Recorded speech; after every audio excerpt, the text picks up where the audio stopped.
Essa vida, meu bem, não é vida.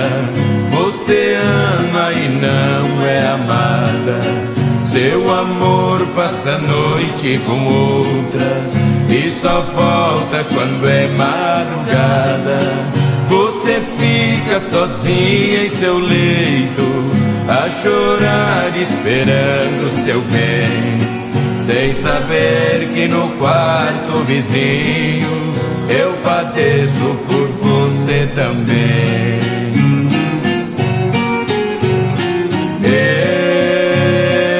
Eu vejo a luz que em seu quarto clareia.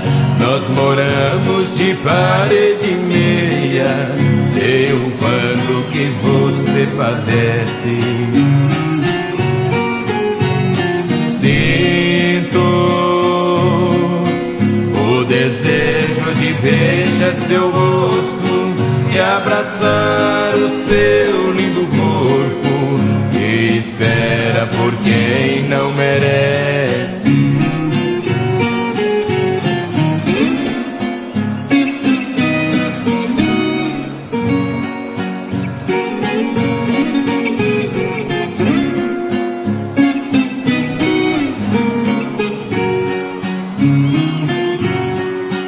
Você fala e chora baixinho, reclamando um martírio absurdo, sem saber que estou acordado em meu quarto escutando tudo.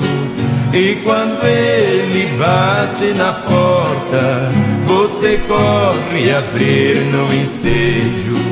Com carinho e afeto recebe quem está enjoado de beijo. Eu vejo a luz que em seu quarto clareia. Nós moramos de parede e meia. Sei o quanto que você padece.